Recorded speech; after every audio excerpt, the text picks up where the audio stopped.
Policy of not using animals to test its products was a sham. They're delighted with the outcome.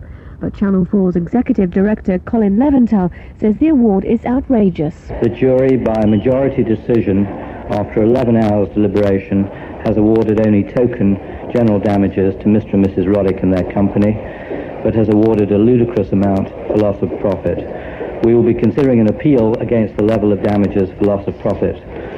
Channel 4 continues to believe that its dispatches program was a responsible investigation of a large international company.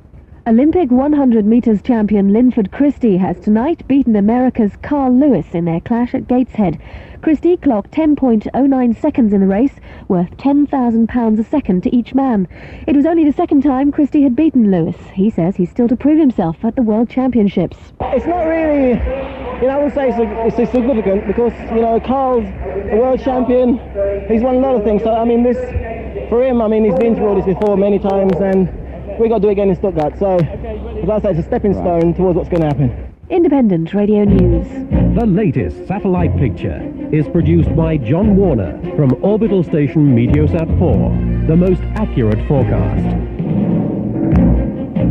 Cool and dry tonight with a low of 8 Celsius, 46 degrees Fahrenheit. Sunny intervals with a small chance of a light shower in the morning. Drier and rather cloudy today. Top temperature 20 Celsius, 68 degrees Fahrenheit. The outlook rather warm and sunny on Sunday, but rain later on Monday. Temperature now 10 Celsius, 50 degrees Fahrenheit. Beacon Radio. Okie dokie, me old culture lovers, here it is. Last night was the penultimate midnight line, and tonight's the final one of the series. And it's rested for 2 weeks. Everybody say ah! Oh, go on. Well, okay, I don't care if your parents are in bed, just say it very, very gently, something like, oh. Go on, after 3, 1, 2, 3. It's better, thank you.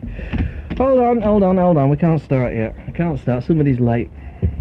You wait, it's really funny this, it gets somebody every time. They'll be turning their radio on any second now. Where do you think you've been? We've been waiting, all of us, 30,000 of us, just waiting for you to turn your wireless on. And now you've turned it on and you've made everybody late, and I hope you're happy. Go and stand at the back of the class. Get somebody every time, that one. Okie dokie, free for all this morning, because it's the last one, and because it's Saturday morning, and because I've got my holiday head on, quite honestly. So, free for all, talk about anything you want to talk about. You can resurrect any of the subjects that we talked about this week, which is quite a good way of saying that we talked about God and religion and life, the universe and everything, and why we're here, and Buddhism and stuff like that. It's quite an interesting show. Very metaphysical. If I knew what metaphysical meant, I'd probably find it was metaphysical. Any old way, that's what we talked about. We talked about religion this week. Last night we talked about capital punishment, with the argument that a bloke who was convicted of killing his sister 6 or 7 years after he'd been convicted of killing his wife wouldn't have killed his sister if he'd been hanged for killing his wife, because one thing about capital punishment is it does tend to stop you committing crimes. Actually, it tends to stop you doing anything else, like, breathing and stuff like that. But you can't argue with the fact that capital punishment is effective at stopping people doing things, and the guy's sister might very well, almost definitely still be alive this morning if we'd have had the option of capital punishment at the time of the first trial. We also argued that if you've got a moral argument about capital punishment, if you think it's wrong for the state to take life, well, hard luck, because the state doesn't think it's wrong to take life, as we see every time we go to war as a nation. Nothing like a good war to weld the Brits together. That's what my old granny used to say as she bounced me up and down on me head. So, we talked about that. We also had John Starkey on the show. John, as I say, it was a record number of calls to the Midnight Line. I can't remember, it's 264, 265 people. And those were just the ones that we could answer. So we're very, very sorry if you tried to get on that night and you couldn't speak to John. But what we'll do, I'll tell you what, stick me neck out, and tell you the first week I'm back. First week I'm back, we'll get John on. I'll give him a ring before I go away. And if you want to give John a ring, because we had lots of people ringing up saying, have you got John Starkey's telephone number? Which, yeah, we did, because we were reading it out all night. Apparently there's a big pen shortage in the West Midlands and Shropshire, and nobody had a pen. So if you've got a pen now, it's 0902, which is a Wolverhampton code, 334224. That's if you want a one-to-one consultation with John Starkey. He's a clairvoyant. He was on the show earlier in the week, and pretty spooky it was as well, darlings. Pretty spooky. 334224, that's John's number, 0902 334224. We'll read that out a bit later on. If you've been fumbling for your pen and now got your pen, and you'd missed the number, I'm afraid. But we'll do it again in around about 20 minutes, as long as I remember. So if you got any spooky stories, if there's any, like, spooky things going on, because we had a couple of spooky stories phoned through during the week. If you got any spooky stories, do you live in a haunted house? Or is your office haunted? I used to work in a haunted office, and it's terrible because you don't like working late, in case the ghost jumps out and gets you. Well, that's what it's about, isn't it? That's why we're frightened of them. If you're honest about it, you don't want the ghost to get you. It's like when you're a kid and didn't want the bogeyman to get you. But when you were a kid, it was the Daleks with me. I didn't want the Daleks to get me. I used to watch Doctor Who, and the Daleks would be on, and I'd like leg it behind the settee. I'd go and hide behind the settee. And then my mother hated me so much that she put another television behind the settee. They don't want to the best, aren't they, eh? So we'll be resurrecting all the jokes that we told on this series of the Midnight Line. It's half time as far as the series goes. It's off for 2 weeks, and we'll be back on, not the Monday, the Tuesday. I can't remember what date it is. You're a bright listener, work it out for yourself. Okay, so free for all, talk about anything you want to talk about. First and last, that was quite good. We did that last, whenever it was. Last Friday, we asked you about your first date and your last date and your first record and your last record and all that sort of thing. That was jolly interesting. Might even throw in a few style files. Christchurch by-election. What do you think about the Tories' response to it? I mean, it was an absolutely overwhelming defeat for the Tories, there's no doubt about that. The worst defeat they've suffered since 1945, and Norman Fowler had what I think is, it's only a personal opinion, and since our licence is up for review next year, it certainly does not represent the views of the radio station management. I'll just distance myself from that. What was I talking about? Oh yeah, Norman Fowler. What an arrogant, pig-headed man he is. I don't understand how, like Christchurch, have you ever been to Christchurch? You need a bus pass. An old age pensioners bus pass to get into the town centre on a Saturday afternoon. They've all got blue rinses. They all think hanging's too good for them. It's one of them. Well, no, there's not. No, they don't have one of them. Not in Christchurch. They hang them from the lamppost there.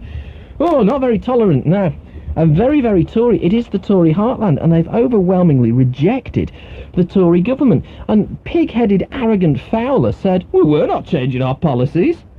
Well, what's the point of having a by-election then if you're not going to listen to what the people say? What is the point of putting a candidate up? Why don't you if you want to live in your cocoon little world, Mr. Fowler, go ahead, boy, but you ain't going to be in government. And what's even worse is the people who are going to be in government, if the Christchurch by-election's anything to go by, are going to be the political party equivalent of a parent teachers association. We're going to be run by a parent teachers association. Oh, no.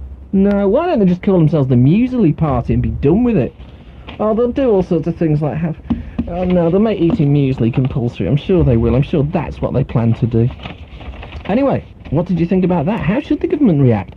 They've said, we're not taking 17.5% off fuel prices. No. Or whatever it is. Is it 15 at first? I think it might be, I don't know. Anyway, there's definitely VAT. And Lorks knows I'll be finding out how much VAT they've stuffed on fuel prices. And they said, no, we're not changing anything. So, okay, I mean, I think that there might be an argument that says that they're pig-headed and arrogant for saying that, but you might think, no. Nay, and thrice nay, as Francis used to say. No, good decision, boys, because you're doing it absolutely right. Before we go to the lines, the crap postcard competition, tacky postcard competition. If you don't want to write crap on your postcard because you think it's a bit of a rude word and you don't want to offend the postman, just write tacky. Okay, all right, we'll do that for you. That's still in operation, so send them, because I want loads when I get back to look through, because it'll make me feel loved and wanted while I was away. Certainly wanted by the police, which is why I'm having to leave the country. So, the idea is this: you send me your tacky postcards. The tackier the better. We've got loads of entries here. The tackier the better. And the tackiest postcard in the cosmos, as judged by the captain, wins an exclusive Culture Lovers Do It at Midnight t-shirt. Now, when we judge that, we're going to give you another chance to get a Culture Lovers Do It at Midnight t-shirt. It's not my idea, I'm an honest boy, and the credit has to go to Tim W. in Copthorne. Well, there's my stomach rumbling then. That'll be because I'm hungry, I suppose. He's been away at university, and he says it's a relief to tune in the other morning to be able to hear that familiar, sarcastic, metallic rasp. Me?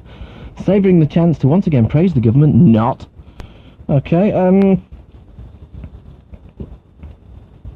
And also asking unanswered questions involving excruciatingly annoying and anonymously situated domains of localised council-owned shrubbery in distraught states of sad neglect. I think the problem is simply that we haven't learned the basic lesson of evolution. A shrubbery is for life, not just for Christmas. We have a turkey in our house. Right, it goes on. Then he comes up with this really brilliant idea. He says, I'm not going to enter your crap postcard competition because I can't remember where our extensive archives of Welsh postcards are. Ooh. However, he's invented a new competition, which he's already entered, and it's such a good competition that what we're going to do, when we finish the postcard competition, we're going to run this. All you've got to do, as a listener to the show, is to guess what my boss looks like and send in a picture or a photograph. And what Tim sent me this one, I'll hold it to camera 3, and it's a picture of Reg Holdsworth dressed up as the Angel Gabriel, so that's what he thinks the boss looks like. And that's a great idea, Tim, and I thank you for that, and I shall certainly be running it.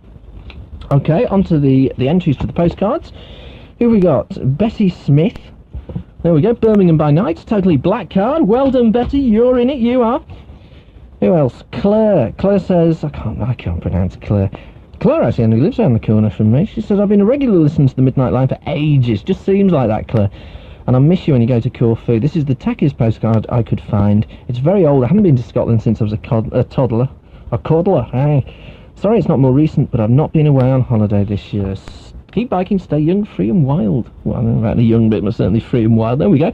Greetings from Edinburgh, with all the things you want to say about Edinburgh on it. There's a nice little castle there, and a man playing bagpipes, and some ancient druids or something stood in a circle, probably beating out the tattoo or something. You're going to have them surgically removed these days. Read after your holiday. Right, so I'll put that up there. Right, okay. Oh, this is awful. Spaghetti head. It's a picture of a baby with spaghetti on its head. It says, Dear Ian, may not be a tacky one, but sure is a sticky one. And that's from Mrs. Bourneville. Thank you, Mrs. Bourneville. There we go, that's in there. Also, Shazza says, please could you enter me for your postcard competition? And there we go. It's a postcard of the Home and Away crew. Fabulous. Crete, more than the average resort. There's 2 little piggies frolicking in the sea, and one piggy is a female piggy who's topless, which is really amusing because piggies have 6 breasts, and that's the big joke on that one. And that's from Vicky. Is it Vicky? Vicky Harris. I think so. In Upper Vilcrest, or Villyhurst. Let's get it right, yes, I'm getting them from Germany now. Dear Ian, love the show. I had to send you this for your ghastly postcard competition. It's the only card I've seen with a peel-off back, so at least it's reusable. I think you'll have to find it's a sticker rather than being reusable. But anyway, we thank you for that. There's a covering letter to that one. Mel says, I think the captain's photographs of Gracie in a Beacon Radio t-shirt with the epitome of bad taste. Yes, it was. However, I did laugh from my duvet. Tell Dave to speak English and give him a lecture on a good argument. And here's her postcard, and it's the Bridges of Shrewsbury. Very nice. Look, you see there's some bridges, and that's Shrewsbury. Inventive stuff, thank you. What else we got? Jackie Parry of Clover Cards and Gifts, Hensford. How about this? 10 out of 10 for cheek. Dear Ian, what do you think of this? Is it the tackiest postcard ever? I must be a really tacky person because I sell them. Keep up the good work.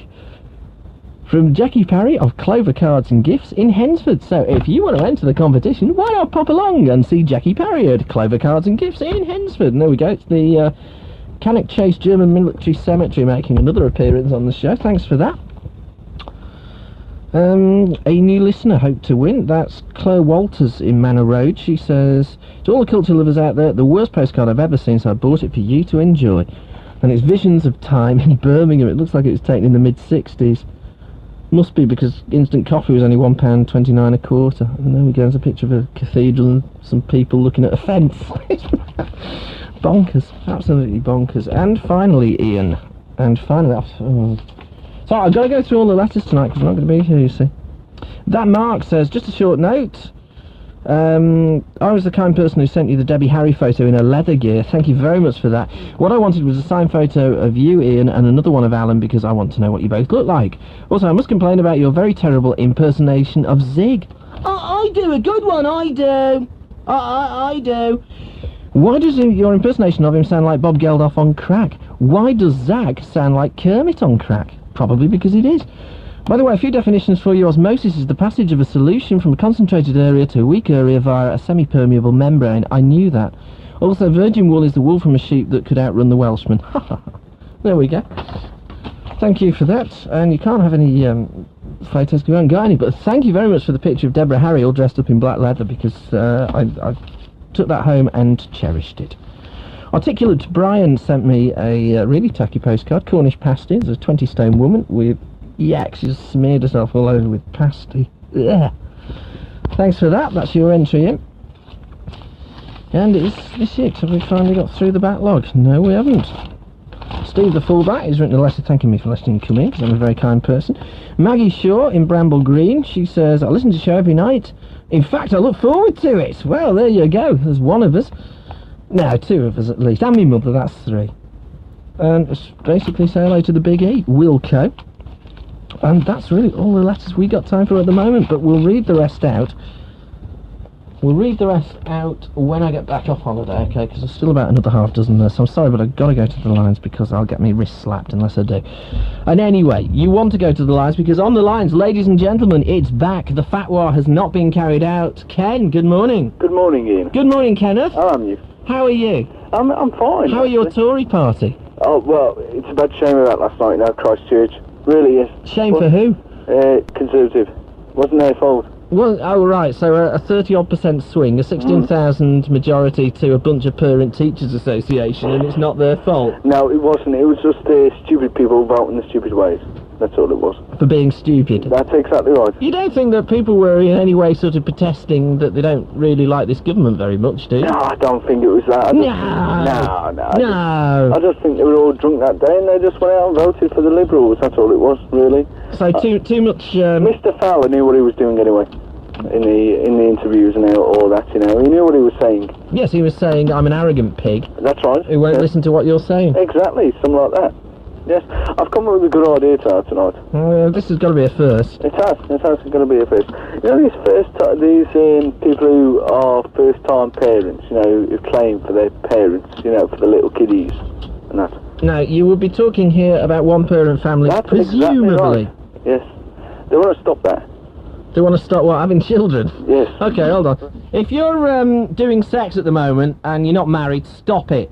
Exactly. No, yeah, you know the women who take these children, you know... Not yet! Not yet! Not yet! I'm not going another hour and a half yet. Alright, sorry. Yeah, you know these women who have these children, first time, and they claim maintenance and they claim all this out of the father. Now, the father they screwed. Had sex with, sex with. Sorry about that, yes, had sex. So all like that, right?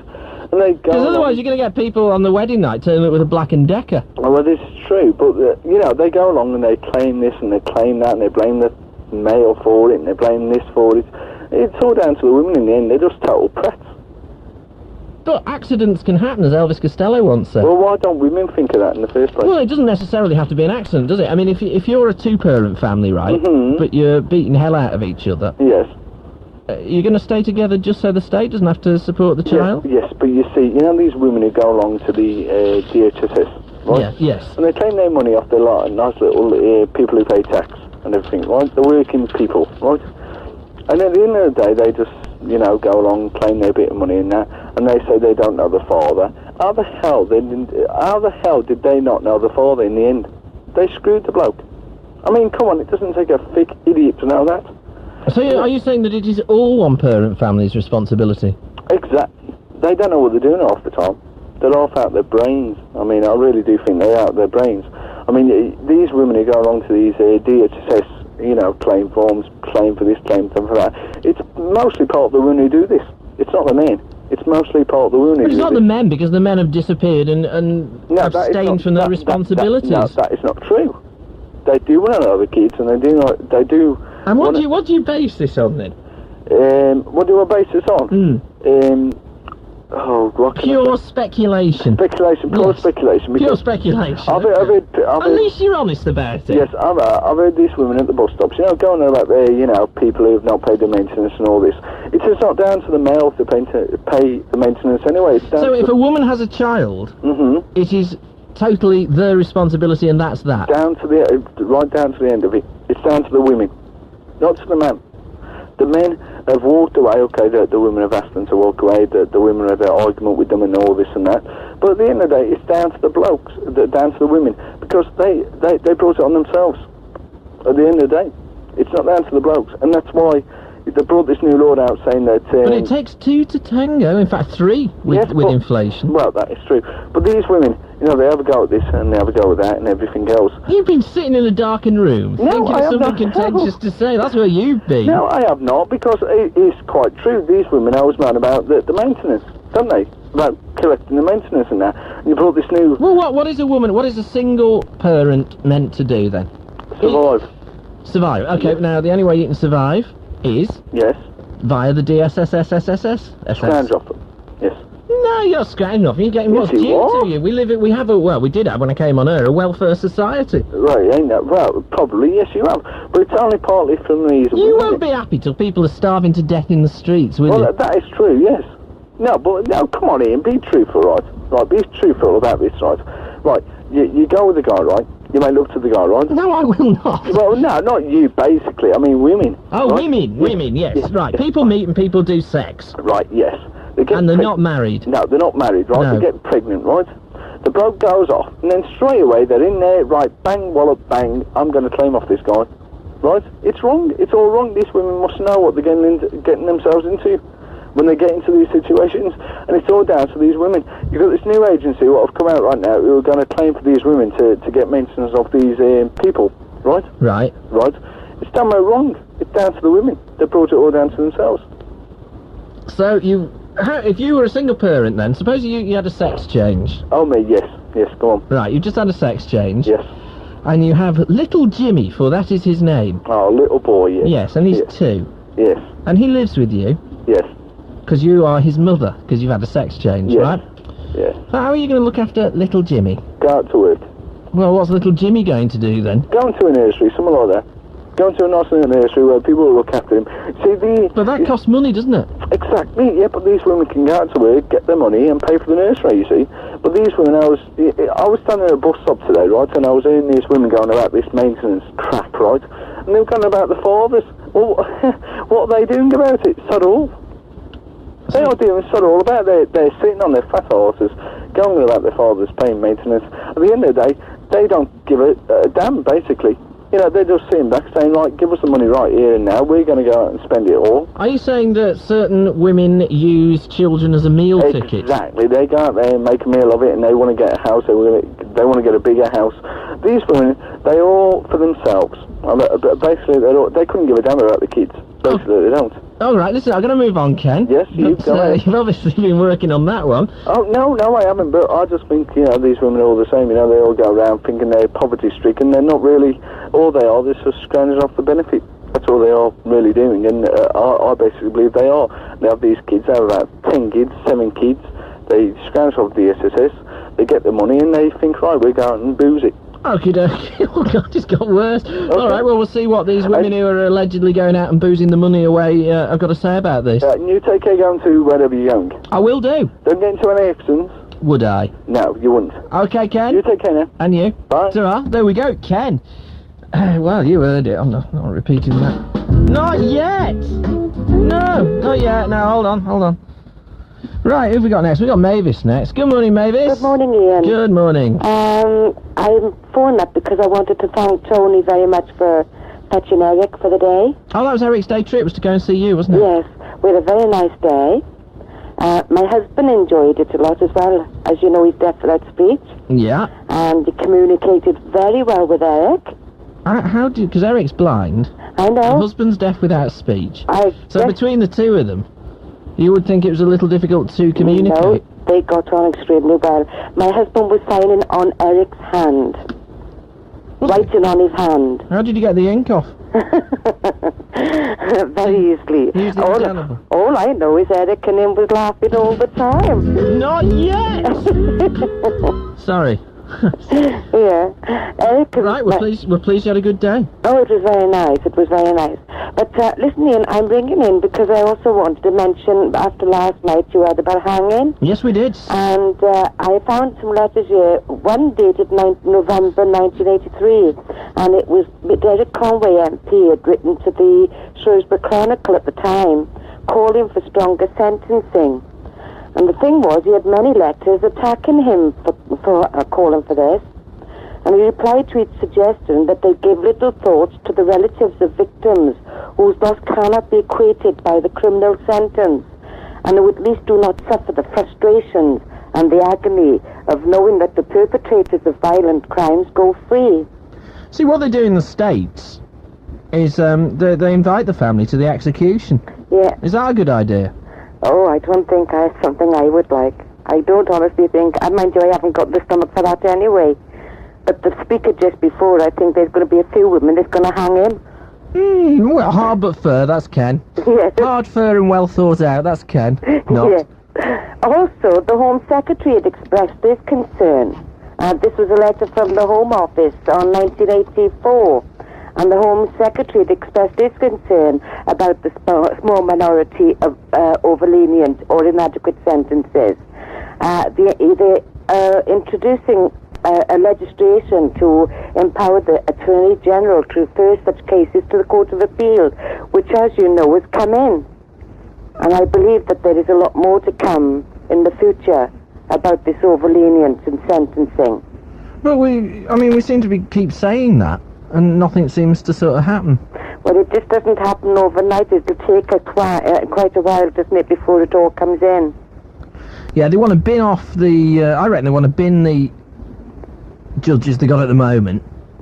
I think they all won't need to retire. Yeah, bin them. Stick them in the bin. Definitely. I tell you another thing is what I have noticed over several years, that most of these criminals, listening to Sam's, was it Sam's? Yeah, Michael Sam's. Yeah, Michael.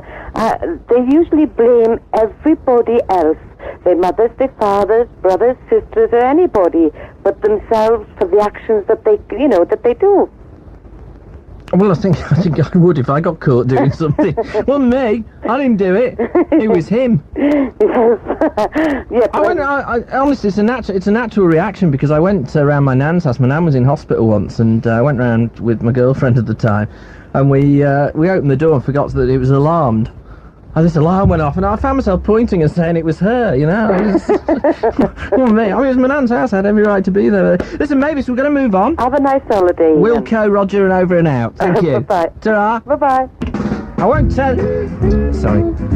I won't tell you again. Right, who have we got next? We got Peter next. Good morning, Peter. Good morning. Good morning. You want to talk about the death penalty? Yes, there's a couple of other points as well. I should love to meet Howling Eric. I think he's a fantastic bloke. A wonderful human being. Yep, we could do a few more like him around the place. We certainly could, because if you weren't listening last night, you missed Eric's call to arms. Oh, I heard him last night. Very stirring. Yep, I went home and played Land of Hope and Glory, I did. Good. Pity I don't live a bit closer, because otherwise I'd bring you a bacon and egg butty in. Stop your stomach rumbling for you. You're a wonderful human being, and I thank you for the thought, Peter. Right. Now, to go to the first caller, I think he's one of these chauvinist pigs, a rather irresponsible male, who could do with taking down a peg or two. I wonder how many children he's fathered and cleared off. Well, actually, he's gay, so probably none. Well, it counts for it then. Unless medical science has made massive leaps, and I don't know about them, I would say none. Hasn't he got a slight point? I think with Ken, what you have to do is sort of withstand the nuclear blast and then pick through the debris. Are people abusing it? Well, I would imagine that any system you have, you're always going to get people who will abuse it. Yeah, well, I think there's far too many irresponsible males around that'll just go out, take advantage. It's them that know when the climax is about to hit the jackpot, and it's up to them to be a bit more responsible. I agree that a lot of women do leave themselves open for it because they're irresponsible themselves. Thing about that is, you're talking about doing sex, aren't you? And as soon as you start thinking about sex or doing sex, your mind just goes out the window. You don't actually think that rationally. Well, they want seeing to then. Oh, with the barbed wire pull through. Yes, fair enough. You want to stick him in one of those little egg grater things? Yeah. Sorted out, right? Okay, fair enough. The main point that I wanted to get on last night about was the morals of hanging. If you take a dog, for instance, and he goes out and bites somebody, what do? They have him put down, don't they? Well, it depends. If it's Ken, you buy it a little treat. Ah, well. Anybody else but Ken, yes, you have it put down. Right, well, anyway, I think that too much is put over about the moral issue as far as hanging is concerned. There should be leeway in some instances, i.e. justifiable provocation or homicide, self-defence, or extreme provocation. There should be consideration given to that. But people who go out with the intention of robbing, committing murder, willful murder, or molesting women and children, catch them at it. They shouldn't waste time and money on a trial. If they're caught with a gun in the hand, shooting them out of a robbery or anything else, or murdering somebody, just drop them on the spot and be done with. Save money on a trial and prison sentences. They're not worth keeping. See, I actually think that the moral argument is something of a smokescreen, as we explained last night, that the nation, or society, if you want to define society as the nation, has absolutely no scruples about taking lives in a war. Agreed. Mm-hmm. So why should it have scruples of taking lives of criminals? It shouldn't. I mean, what it's basically said is that human life has a price, and the price is the fulfilment of our political purpose. Right? So the moral argument's out the window. I think the argument is, what degree of revenge do you extract? Oh, revenge or justifiable treatment, I think there's little to choose between it, really. I think a lot of the people who advocate pussyfooting around and treating them with kid gloves, mentally unbalanced and all the rest of it, they put people away, they loose them out, and they go and do it all over again. Now, in my opinion, if they'd had it done to a member of their family or to themselves, I think they would change their attitude very considerably. And a lot of the judges and people who advocate leniency on that should have a little spell behind bars and learn what the criminal fraternity is really like from the other side. Killers, thieves, joyriders, the lot. Yes, I think if the National Union of Burglars had any sense at all, what they would say is, look lads, if you're a member of our union, don't go burgling judges' houses, because that'll lead to heavier sentences. Well, I think the people who advocate leniency and judges who are lenient, they should have a spell inside to see what life is really like and what the criminals are really like, and then put them back on the bench and then let them pass sentence. And believe me, there'd be a few changes going on.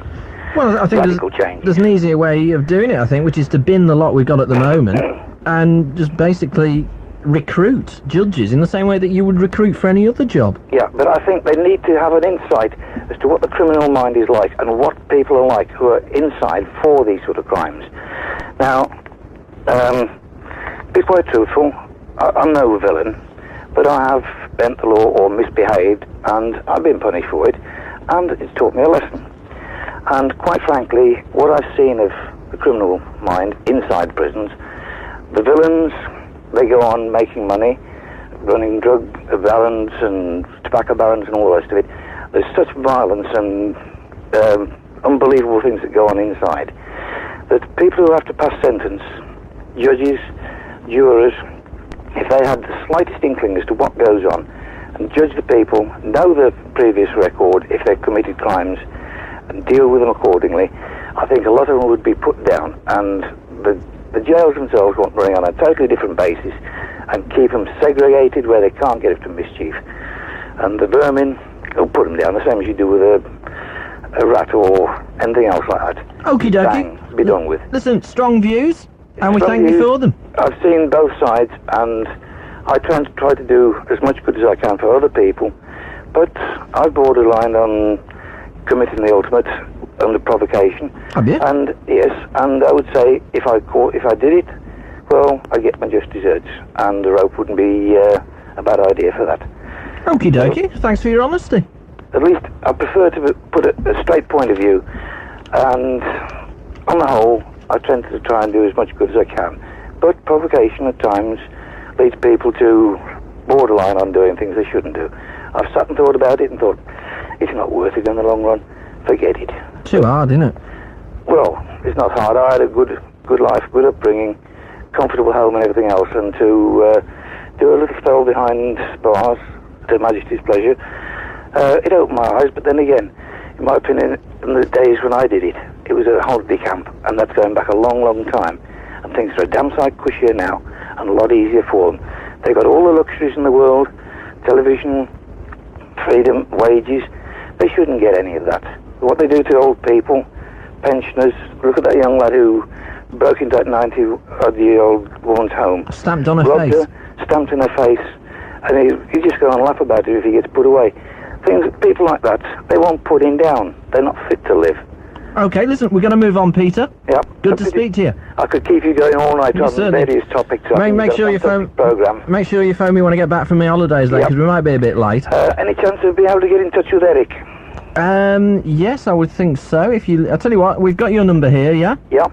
Okay, we'll pass that on to Eric. Right. All right, then. And I wouldn't mind one of your new stickers for my car as well. Okie doke, we'll see what we can do. Thanks for that. Anything else, or was that it? No, just keep up the good work. You've got a fantastic programme there, and don't pussyfoot around with too many of the sloppy ones, you know. Give them a bit of stick. Would I? Do I? Never. Thanks for that, Peter. Okay, who should we go to next? We'll go to, might as well get it over with. Dave, good morning. Good morning, how you doing? I'm very well, thank you. Oh, you're super show you have, you know. Yeah, you're very kind. Oh, very sure. I'll have to meet one of the days, Ian. Yeah. With my mate, like, Tony, he's a bike as well. He's a biker, you'll have to go meet, like, by the way, Ian, you know the captain? You know the captain, don't you? Yeah. I'd like to send some to him, like, some Street for the people he works for. Will that be alright? For the pensioners? Yeah. I think he's alright. I think he doesn't want for anything. Are you sure? Yes, it's very kind of you. Yeah, because, you know, I've got something else. I want some prizes a few weeks ago. I thought, well, I'll send him a few things to the post. I don't mind, I've done it before, like. But I want to talk about this child, this woman that comes on about. Yes. About getting pregnant and leaving off this or whatever, vice versa. I think that Ken's in Dreamland, I think, what he's talking about. It's not their fault. Because don't forget, you see women in the bed seats and flats, and they got nothing to do like high-story flats, right? And but basically what it is, if they get pregnant, it's not their fault. 15, 16, their boyfriend's leaving, they're in difficulties. But you shouldn't be getting pregnant at 15, 16, should you? That's the way it is today. But you could argue that's just hard luck. The bottom line is that you have to take responsibility for your own life. Yeah, but one thing we can look at is you've got a bad society now, a real bad society with the government. Plus, we're living like 1930 now, aren't we, really? Be honest. I mean, we got nothing to go on. There's no community centres, no YMCAs, no caps on overnight. Just like a black wall. A black wall. Because when I was young, I used to go to cafes and bikes and in the pubs and cafes overnight playing pinball machines. There's nothing for them now. That's why they get into crime and get pregnancy and get their own flats and things like that. Because they'd rather be at home than get into crime. I think what causes it's caused by the government. Because see, you get a kid, right, 16, right? He goes to school. He gets all levels. He got no money for the college. He gets grants. When he turns to crime, when he's 18, he sells on the dole. His life's finished. Absolutely ruined. He's into 16 years. Why is it finished? It is because I've seen so many kids go on the wall. I've seen them. A few of my mates go down to the wall because of that. Because I would argue that you could. Okay, you're 18 years old. Yeah, I accept things are tough, but you got to get out and do it. I mean, things were tough when I left university. Yeah. And to be quite honest, nobody's ever taken any notice at all about the fact I got a degree. It doesn't really matter. It certainly didn't open any doors like they claim it does. At the end of it, you've got to get up and go. I've never got up and pregnant myself. Never have done, right? But I mean, obviously I'm not sure, but that's one thing. I've seen women in pregnancy. I've met a few people, but basically what it is. It's like anything else you live in society today. You get so much income on the social or whatever for the maternity allowance and all that. But as you go far, you got to pay electric and food. What happens? They can't go the weekend. They got a baby to look after. It's not their fault. But why is it somebody's right to go out at the weekend? Yeah, of course. Well, I mean, like me, right? There's a couple of friends I used to babysit every weekend for them. So go the weekend jobs, come back at 2 o'clock. I used to go home at 4 o'clock. I don't even regular every weekend for nothing. Right? Right. Now, I'm going back about 6-7 years ago. But today, it's got that bad that someone get depressed, child suffers, child abuse. That's what causes it's all in one circle. So the whole of the country's ills can be traced back to the economy. Yeah, that's right. Yeah, because we got to look at it, Ian, right? When I left school, right, I had O levels, right. In 72, I left school in 72. I screwed them up. I just threw them out of the bin. I got my own job. I was only £35 a week then. I was a polisher. I worked for 2 years there. I worked in different places.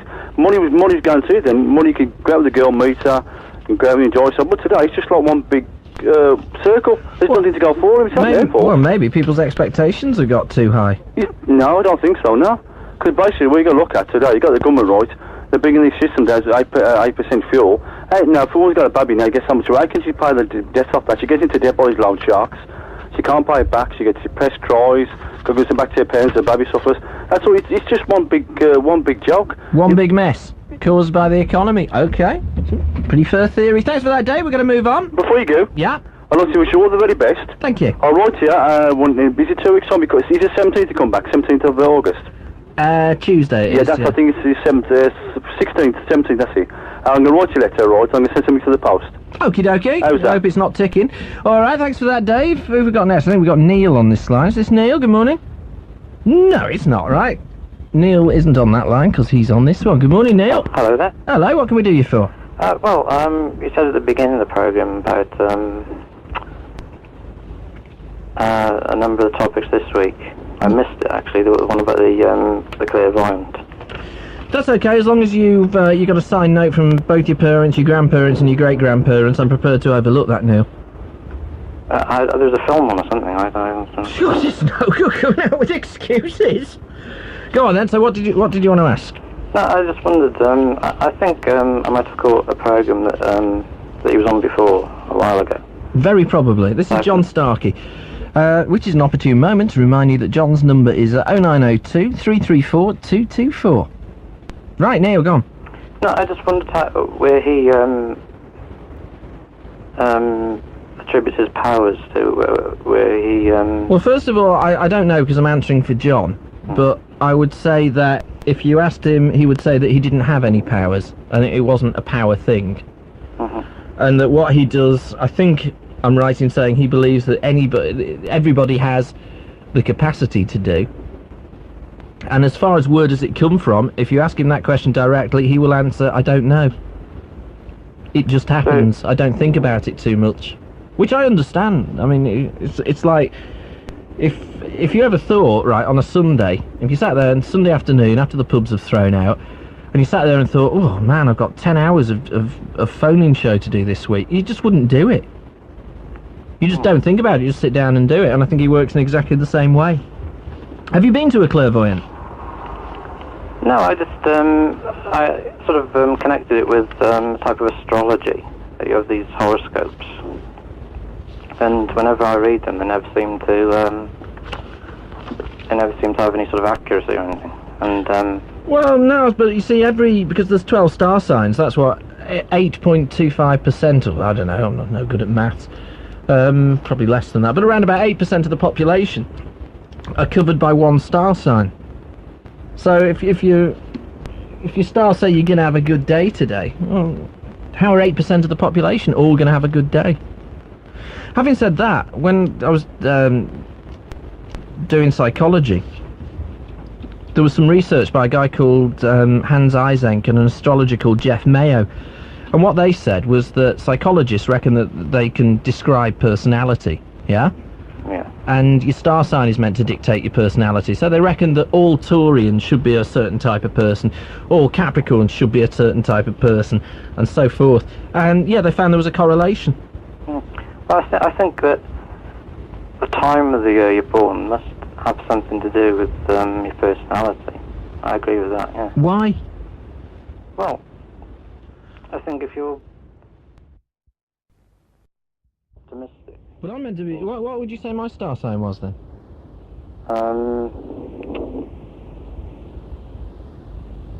Well, you come across as sort of,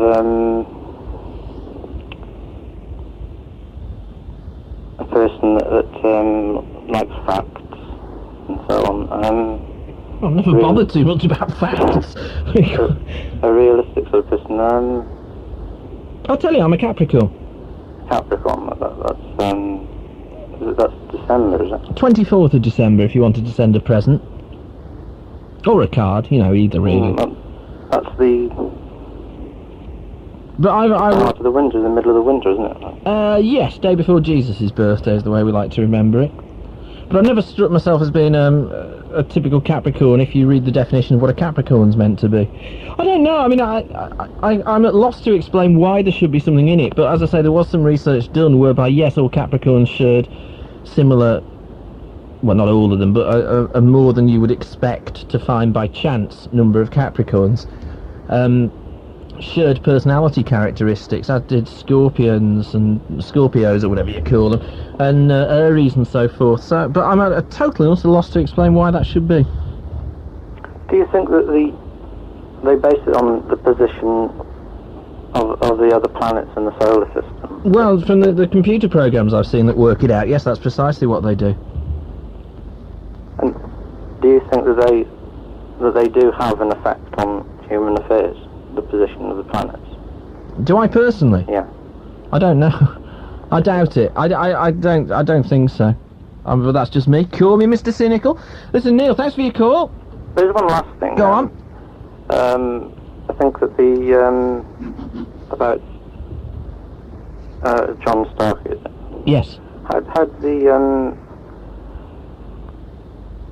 did he know so much about people when they phone up and he can tell them, you know, how many brothers or sisters they've got? How does he do that? Just occurs to him, I believe.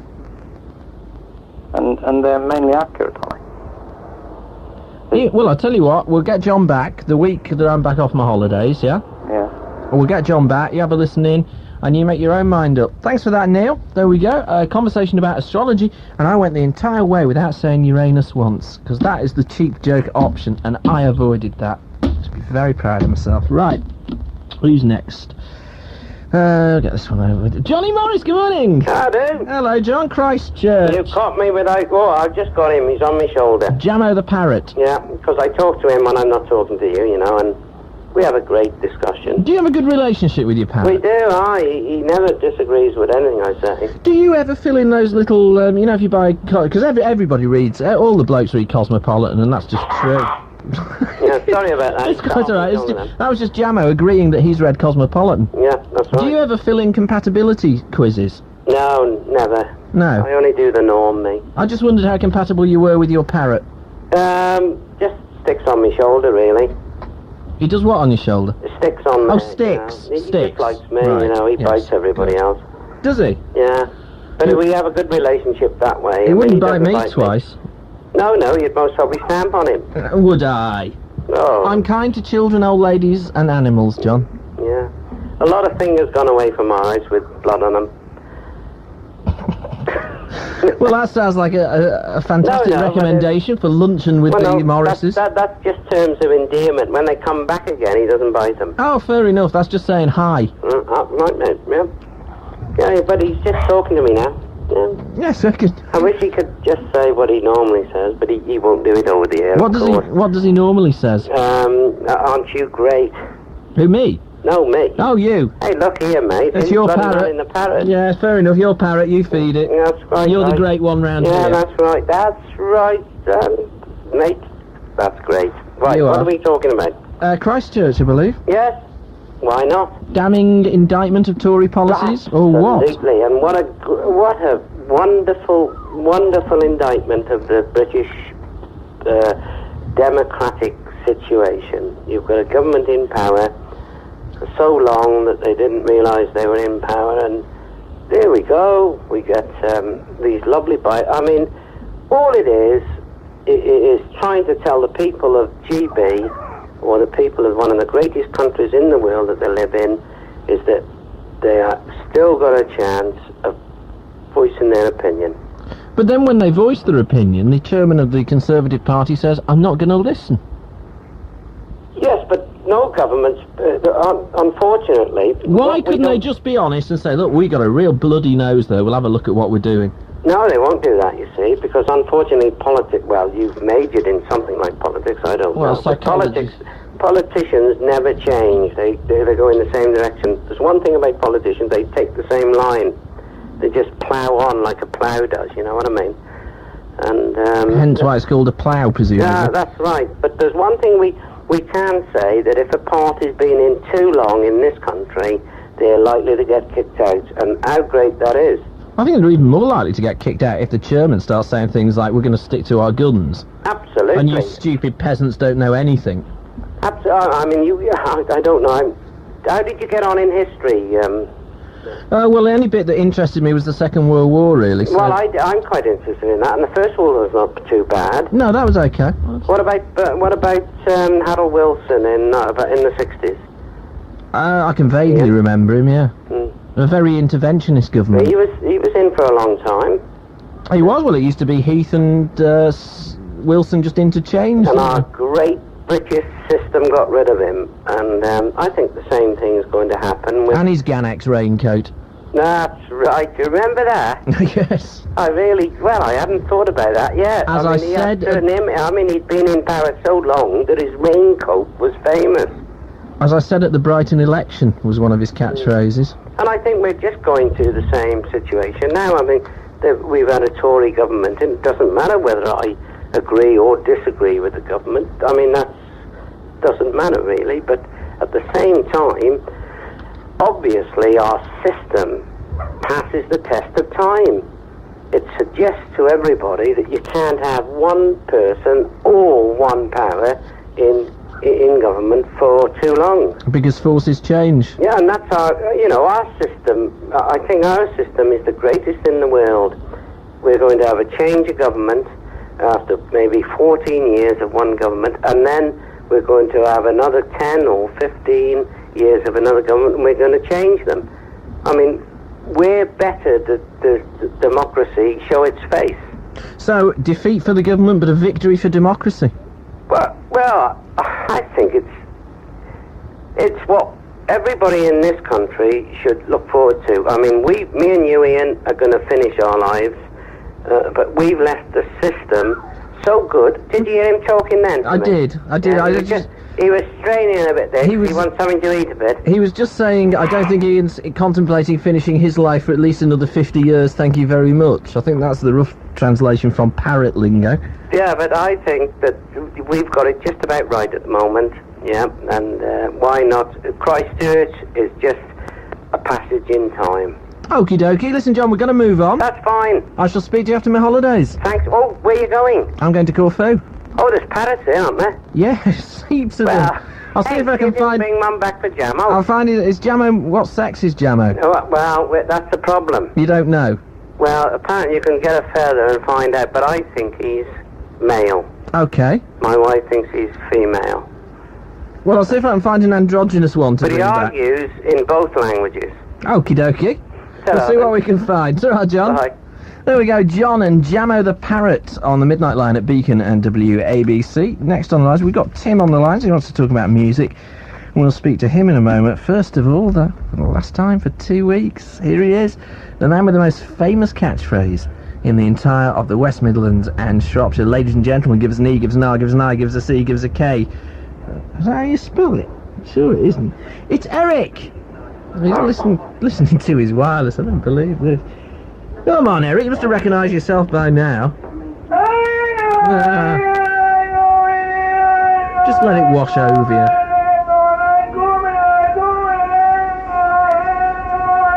Oh, 12-inch mix tonight, eh? Good morning, Eric. You lost your phone. It's there, to your left. Just to your left. Down a bit, that's the one.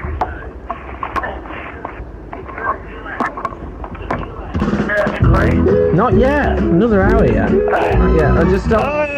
Hello, Eric. Just hold on a minute. Another hour yet, Cliff. No, another hour. Yeah, hello, Eric. Hello, here. How are you going? All right. What can we do for you? Did you hear my girlfriend on? Yes. Dear Mavis. Dear Mavis. Oh, she's lovely. She's lovely, she is. Yeah. Eric's bit of totty. Eric's bit of totty.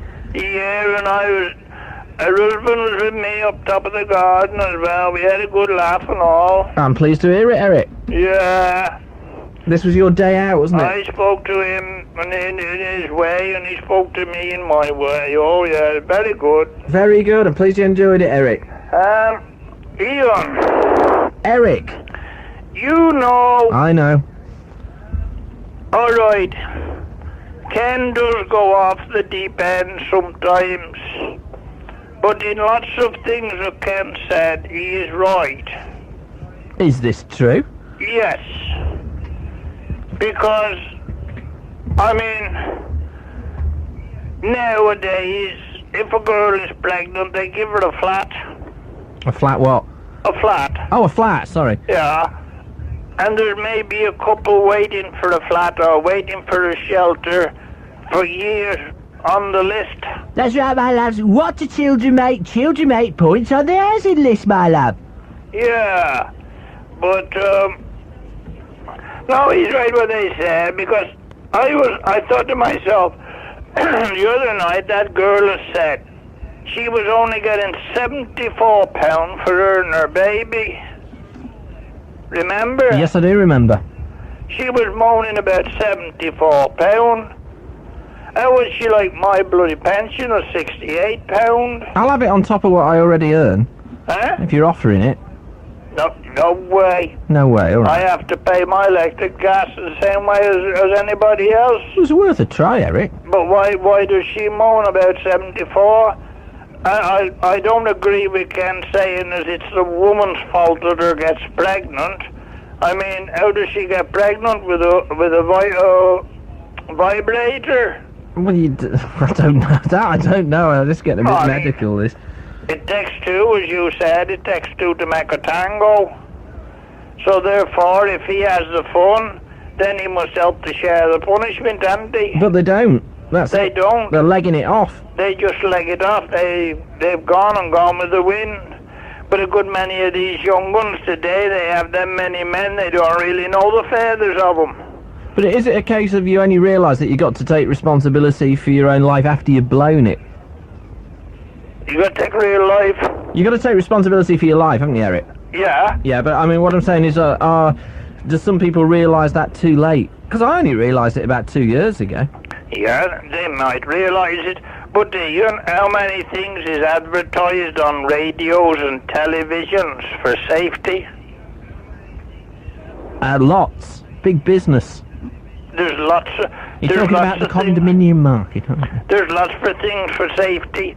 I mean, if a girl wants to start having sex at 16, all the best things you can do is go on the pill.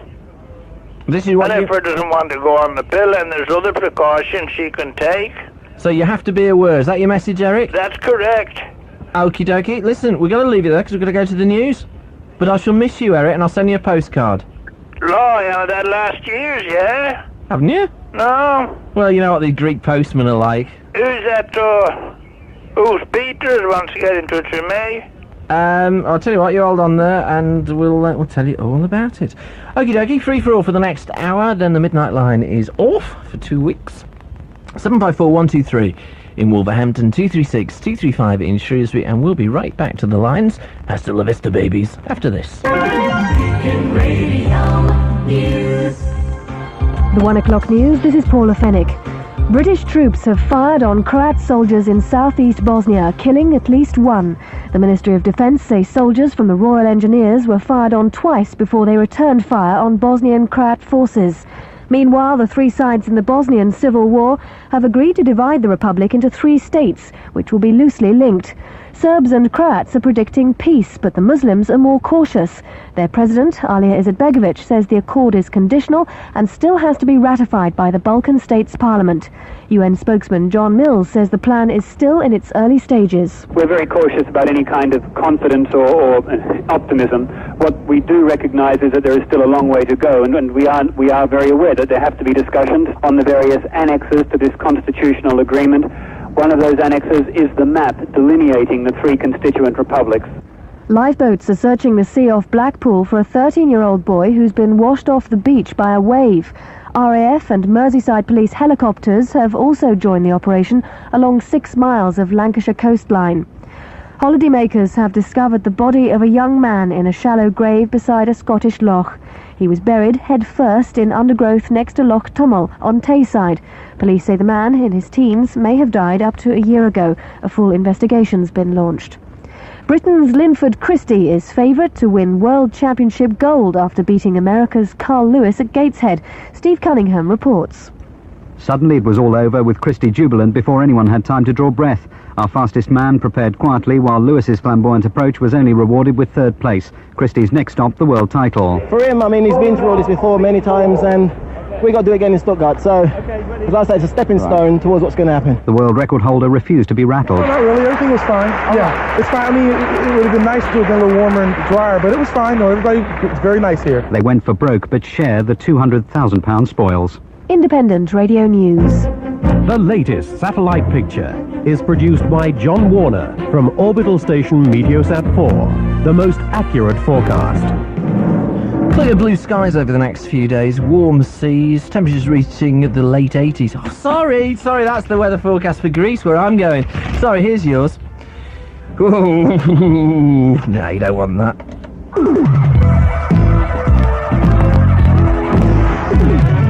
Beacon Radio. Oh, all right then, if you insist, I suppose. Pollen count's low, you'd be pleased to hear.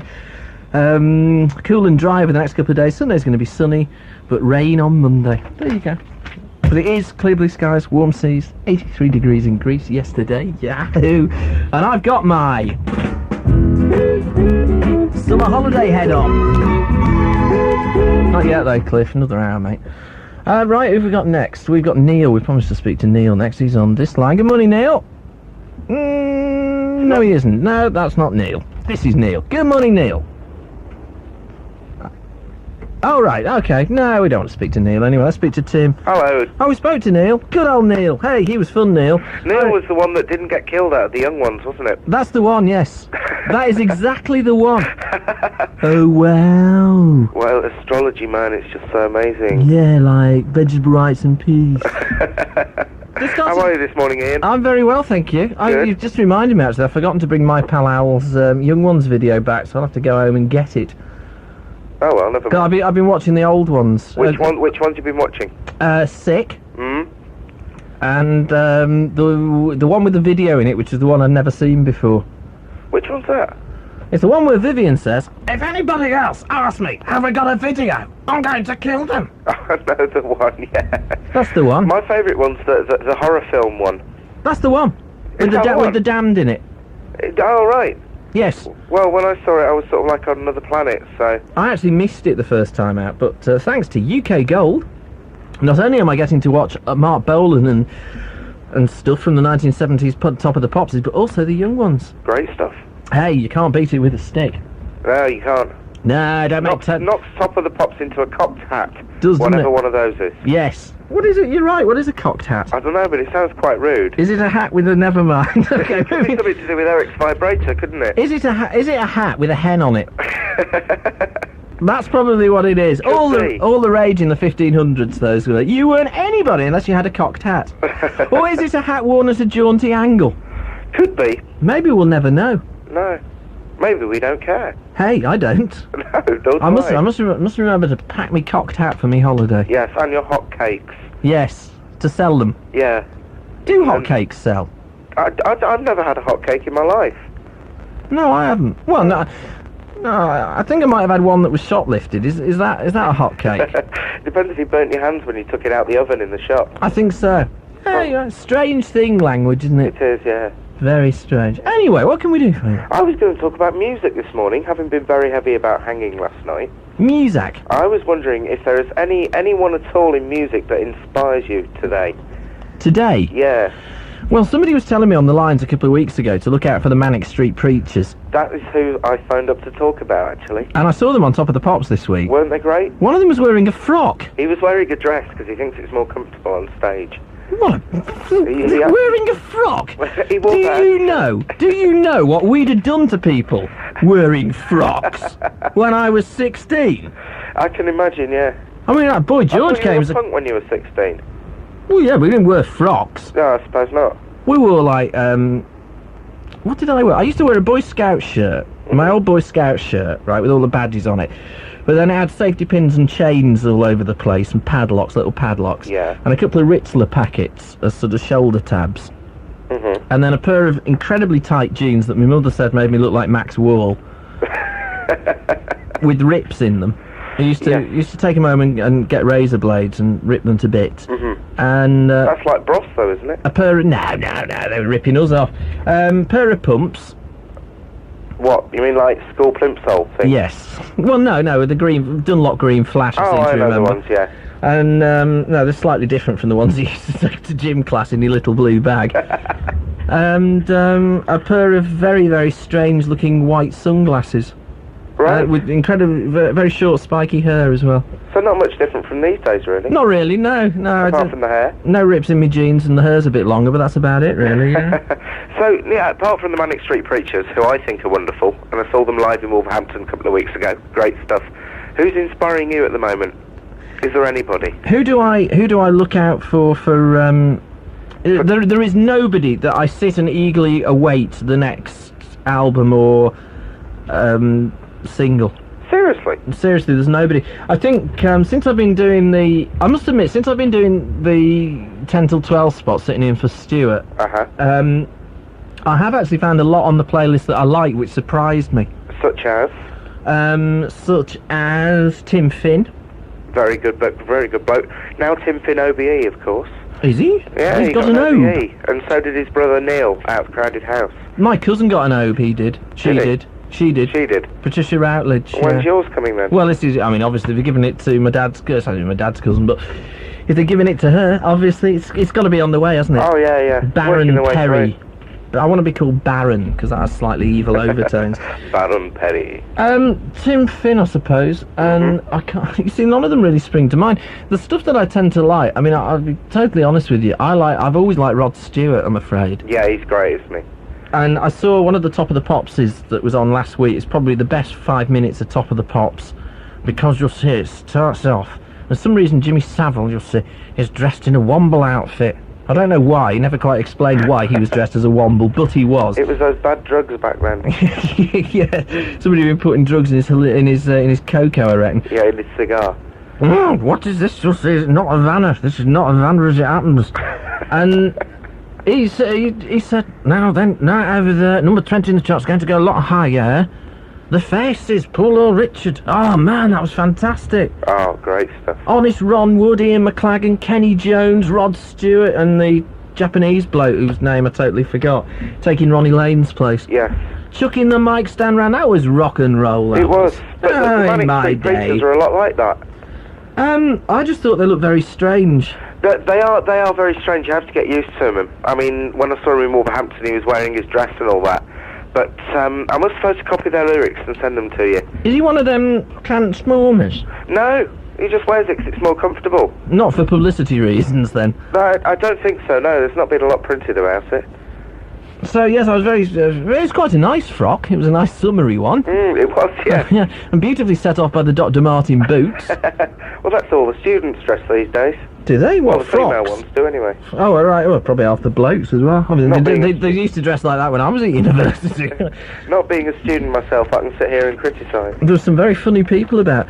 But, no, apart from that, I watched Top of the Pops, and I was very upset that Pan's People weren't on. Because they're running them after Pan's People finish, aren't they? Yeah, no. Oh, what? The ones on... The ones on UK Gold. Oh, no. You get Pan's People. On. Yeah, you get the one I fancied the most, which was Sue. Sue? Oh, man, she was fit. I thought Babs was quite tasty. Well, she married Robert Powell, you see. Yeah, but this was before she married Robert Powell. Yes, this is absolutely true, but he was obviously in the wings. Then again, if you know Kylie Minogue's phone number, I'd take that off you quite readily. Would you? Oh, yeah. Oh, there's an admission. What inspires you, then, apart from the Manic Street Preachers? I'm still very, very influenced by the Beatles. I thought you were talking about today's artists. And today's artists, I'd say Crowded House, who you must know. Oh, yes, yeah. Weather With You and all that. Yeah, and all their other stuff. The Spin Doctors, who've had that big latest hit, recently, with Two Princes. Their album's very good. There's a new band coming through called the Surfing Brides. Oh, right, we'll look out for them. They have a song called Everything's Fine. If you can find a copy of that, you'll fall in love with it. Okay, I've just written down a quick list here of the stuff that's predominant in my record collection. And they are the Pogues. Great stuff. ZZ Top, Cockney Rebel, The Jam, The Clash and The Pistols. Also Slade and T-Rex from the Glitter era. The Pistols were a bit cartoony though, weren't they? At the end, but I don't think I could ever forget the first time I heard the opening chord progression of either God Save the Queen or Anarchy in the UK. Oh, they're classic songs. I wouldn't take that away from them at all. I just thought that McLaren made them a little bit sort of Dennis the Menace. Yes, he did, and it was a shame because musically they were very, very raw, very, very exciting. And it was nice. See, when you're a kid, when you're a teenager, you want to be dangerous. Yeah. Or you want to at least think you're dangerous. I did up until about 6 months ago. Oh, I am dangerous. You want to see me on my motorbike? Well, I gave up on motorbikes after I left Corfu, so... You tart, you. Oh, did you? Oh, yeah, I came off my moped twice. But you've got to do that, otherwise the Greeks don't think you've had a very good time. Well, that's right, but since My I was tip- living there for 8 months, I thought, well, I've done my leg twice, I think I'll leave my head alone. My tip is to get the falling off over and done with. Well, as soon as you hire the bike, prang it. Yeah. Yeah, and then they'll think you've had a good time. Because otherwise they start getting all upset and refusing to take your money because they reckon if you haven't fallen off, you must have had a disaster of a holiday.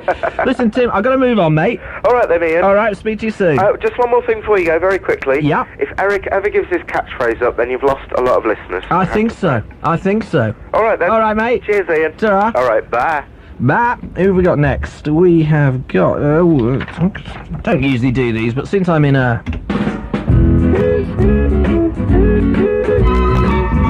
holiday sort of mood. Hello to Andy, Jane, is it Nigel? It is now. Steve at the Elf petrol station. Good morning.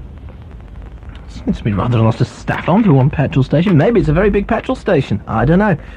Who we got next? We have got Kaz. Good morning. Hello, Ian. Hello, Kaz. What's that short for? Cassandra? Sorry? Is that short for Cassandra? No, it's something else I'm not saying. Oh, go on. No, Oh, I rang you before. Did you? Was I Yeah. in?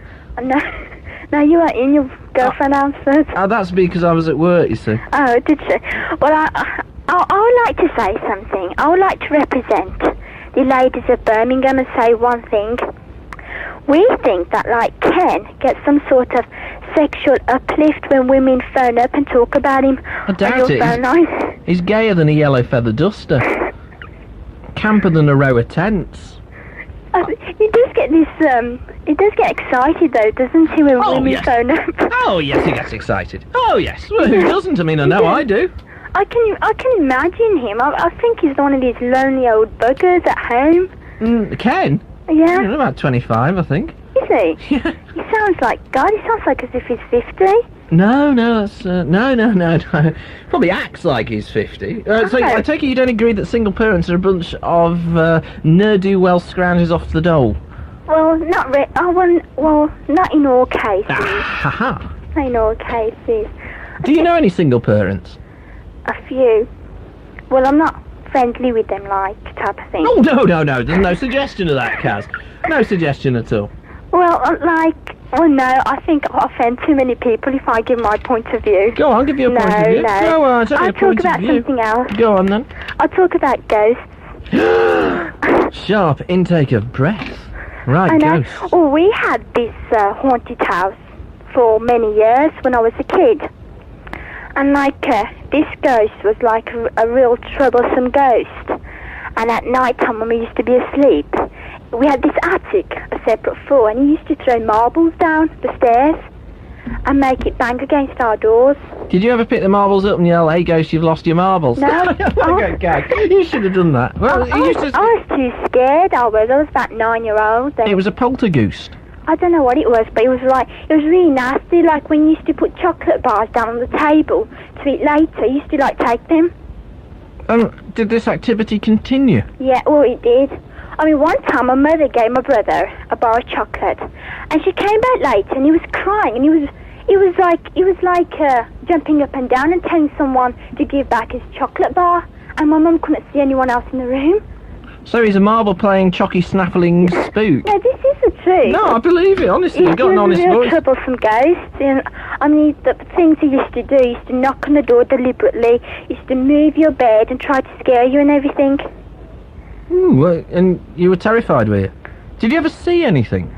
Well, my mother never told us it was haunted. She always used to make out my brother was playing tricks because she knew we would, wet our pants or something.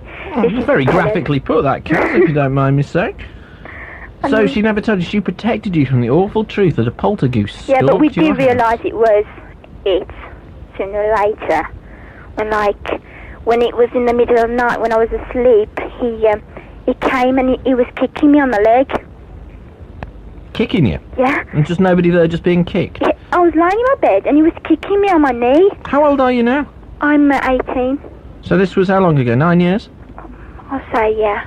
And when did you move out of the house? Well, we moved out the house, but when we came to our new house, it followed us. And that's, I was Sounds too young. like one of the prepubescent children was triggering off the paranormal activity. Yes, it is, isn't it? Well, that's one theory about poltergeist, you see. All right, well, we're glad you're over that now. We've got to move on, Kaz. Okay. Lovely bye. to speak to you. It was, and you. Ta-ra. You sound completely different on the phone. I Was- think James wants to get rid of you as soon as possible. Does he now? Well, Yeah, I think you should give him 42 the phone minutes. lines and he could do 2 hours every night when you're away. That Well, would be a good idea. I'll put it to the boss in the morning. Okay, you All do. right. Okay, bye. Ta-ra, there we go. James establishing his own fan club. You'll have to go. I mean, all right, mate, hey, no ego here, you know. All right, we'll take a break because I'm going to give me gob a rest and have a cup of tea and that sort of thing. Ah, the tinsel and glitter world of show business. Not yet. You're not even the featured album. We're just going to play out with you. Okay.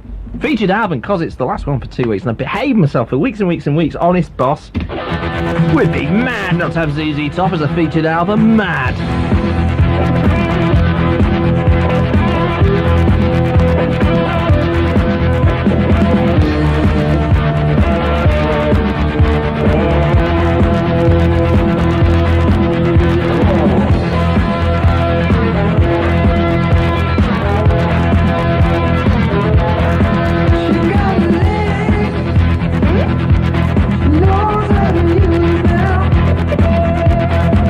She never been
ZZ Top on the Midnight Line at Beacon and WABC. For that is the featured CD at Beacon and WABC Towers, ZZ Top's greatest hits, and from that it was Legs, jolly good tune as well. Okay, let's speak to Graham next. Good morning, Graham. Hello there. Hello, Graham. Yeah, you do sound totally different on the phone. That's because it wasn't me. Yeah, you're only coming in one ear, you usually come in two ears.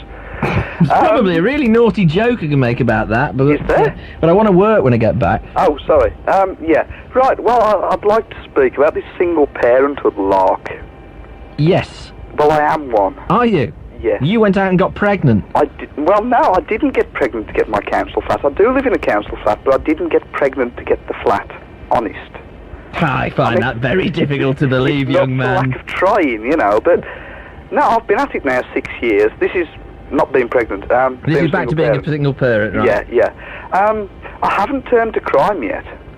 Yes. I mean, there's no good reason for it. I'm not a dole scrounger. I'm doing my very, very best not to be on the dole. I've gone off and signed up for one of these college courses because I want to be clever. Well, don't go to college then. Look what happened to me.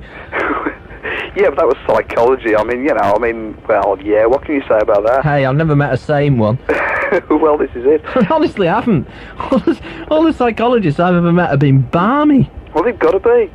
I mean, you've got to read all those books and things. I mean, it's not like an honest job, you know, where you go out and work. Yeah, no, it isn't. But there again, I've never done an honest job where I go out and work. Goodness me.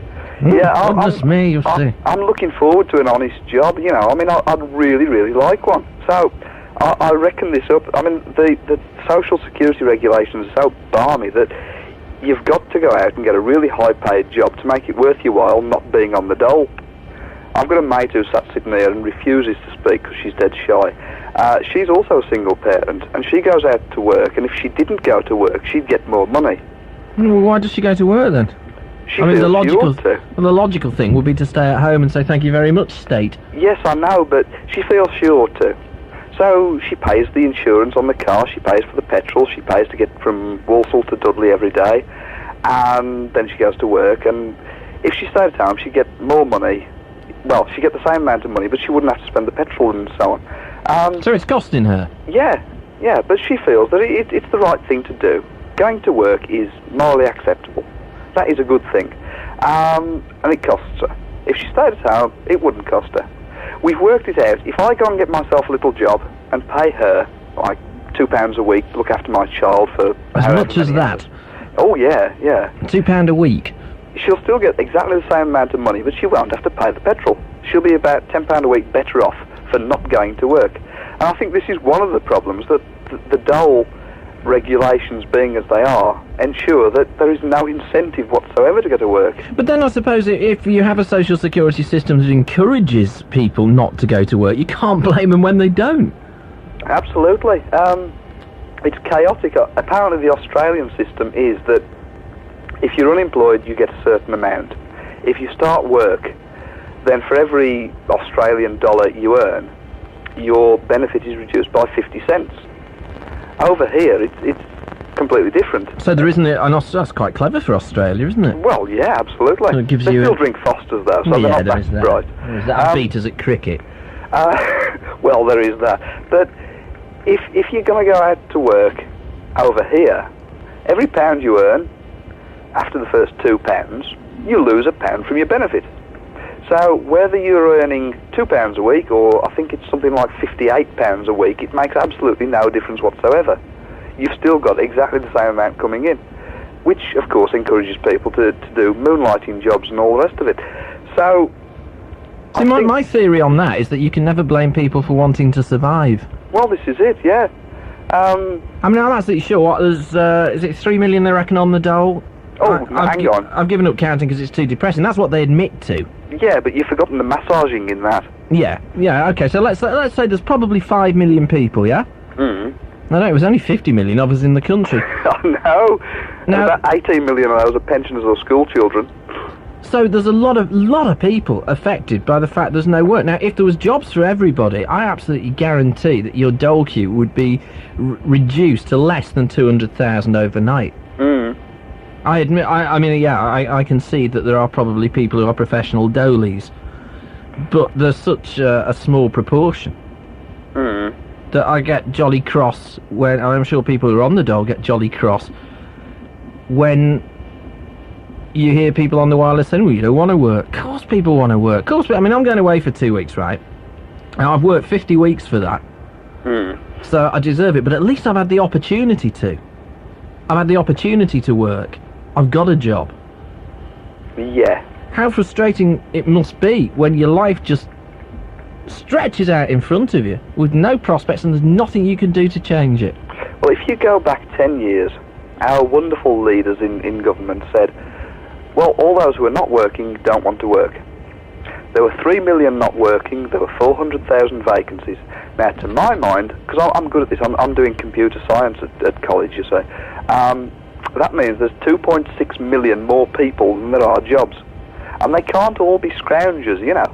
No matter what they're prepared to do, no matter how many floors they're prepared to sweep, they cannot actually go out and get a job because there is not a job for them to get.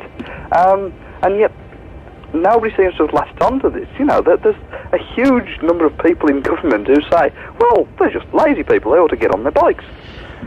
I think there's also probably a huge number of people in government who actually think that having high unemployment's a jolly good idea because it's used as a social weapon to whip everybody else. Everybody's got a job. Oh, yeah. Into line and keep them under control. Yeah, when they go out and start burgling people and all the rest of it, well, that's because they're from an underclass. It's not because they've got nothing to eat. You take the 16, 17-year-olds who can't get any money at all whatsoever from the state. They're not going out robbing people because they've got no money. They're going out robbing people because that's the way they are. You know, this is the government's view. So let's give more money to the police. I mean, we've got a wonderful police force. We've got a crime rise of 138% since the Tories came into power. But if we pay them more, then we'll have better police and we'll have less crime. And they keep telling us this, and we keep believing it. And I, of course, as a single parent, I'm guaranteed to go out. I'm teaching my child to go out and steal my neighbour's milk and things like that. You know, it's that's what I really like about the winter. You know, it's those dark mornings. You don't get seen as often.